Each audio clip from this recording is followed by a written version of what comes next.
This is UMass Lowell hockey. Pursued by Holmstrom, who takes it away. Holmstrom puts it in front. Shot by Riley. Wetmore scores!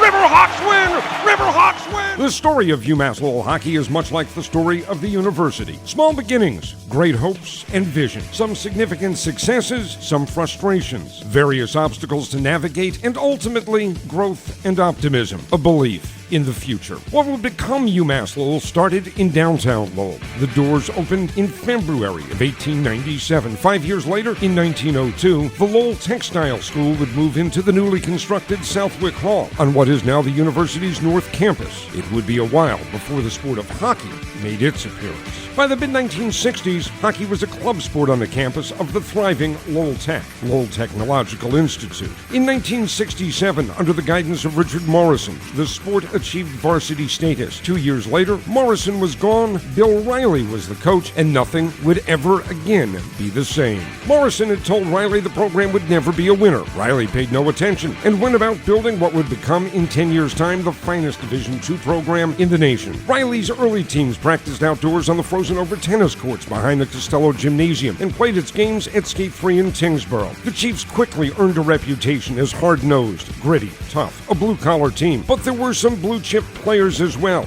Mike Garagosian, Steve Woods, Gary Bishop, Bob Kieran, the McElligotts, and there were others. By the late 1970s, Lowell Tech and Lowell State had merged, and the University of Lowell Hockey Club seemed poised to take the next step as well, to make a statement on the national level. Just a couple of holes needed to be filled. Craig McTavish and Tom Jacobs proved to be the missing pieces and turned a very good hockey club into an offensive juggernaut. Jacobs had the hat trick, McTavish the game winner, as the Chiefs won their first national championship in 1979, defeating Mankato State 6-4. Now the hockey club had a home of its own, the Tully Forum, and 2 more national championships would come in the next 3 years, led by the likes of Mike Carr, the program's all-time leading scorer, Ken Kaiser, Paul Lonis, and Captain Dean Jenkins. ULO won national titles in 1981 and 82. Carr and Lonis would each win the Division II Hobie Baker Award. Bill Riley's teams had conquered Division II and opened eyes with victories against Division I powers Providence and Boston College. The program was looking for new challenges, and the college hockey world was undergoing change.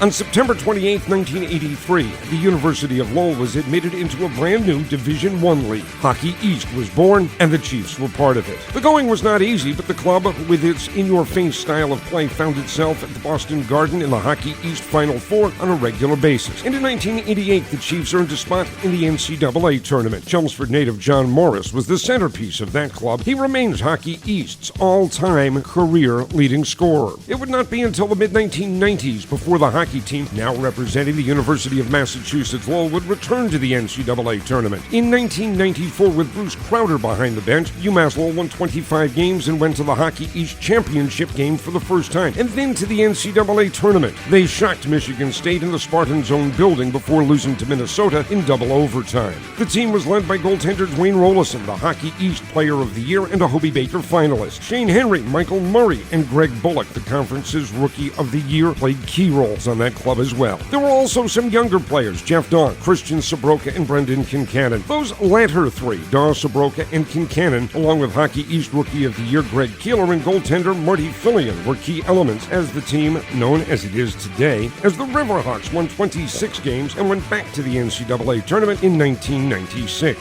They again knocked off Michigan State, but got no further. The Hockey Riverhawks changed addresses as the century neared an end. The program, under the direction of Coach Tim Whitehead, moved into the brand new Saugus Arena, jointly owned by the city and the state, in January of 1997. But consistent success on the ice was elusive. During the 2001-2002 season, with Blaze McDonald at the controls, the team would climb to third in the national rankings, but the season would spin out of control and the team would fall from NCAA consideration despite winning 22 games. There were 2 more 20-win seasons during that first decade of the new millennium, and some high points worth embracing. There was another visit to the Hockey East Championship game, but the program faced questions as well about its future. Those questions were answered when Congressman Marty Meehan was named Chancellor of the University of Massachusetts Lowell, a man of vision and apparently boundless energy. Meehan said his goal was to develop a world-class university, and that meant in the classrooms, the research labs, and on the fields of competition. Enrollment has increased markedly. Educational standards standards have climbed. A dormitory and conference center have been developed in downtown Lowell. There is new construction on the North Campus, a groundbreaking plan for the South Campus, a boathouse on the river, and the Saugus Arena has become the Saugus Center at UMass Lowell. The building, now owned by the university, underwent a $5 million renovation and is now one of the finest college hockey facilities in the country. UMass Lowell and the Hockey Riverhawks now step